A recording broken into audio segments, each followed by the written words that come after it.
มาวันนี้ได้ซีนดีเลยพี่น้องเอ้ยซีนหมูปลาดีมากเลย ลาบปากอีกแล้ว แซ่บหน้าเราเยอะเลยไปนะ แซ่บๆเรื่องงานนี้ ไม่เชี่ยงโจเบี้ยวนี่ไม่เล่าโจเบี้ยว นะ ไทยดีหุบไปตัว สูตรใหม่พี่น้อง เชี่ยงไทยนี่หุบ เอาซีนตำสิโคกกระเป็นได้ไงเลย รอเองอาชีพรอเลย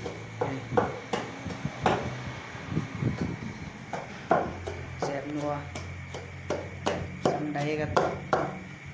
แล้วงานหมดเลยจริง สูตรและชีวกซาซูนเนาะ อืม เขานำดีสูตรชีวกซาซูนคุยกันได้ กินข้าวกินน้ำมาได้มาได้ไหน เข้ากันได้ป่ะ กูกินน้ำสามสิบน้องนุ่งได้ยี่ไปลาบเหนียวนี่เห็นปะ ยกแล้ว จริงไหม มากินข้าวกินน้ำได้มาได้ไหน คือหลับป้าเขาเลย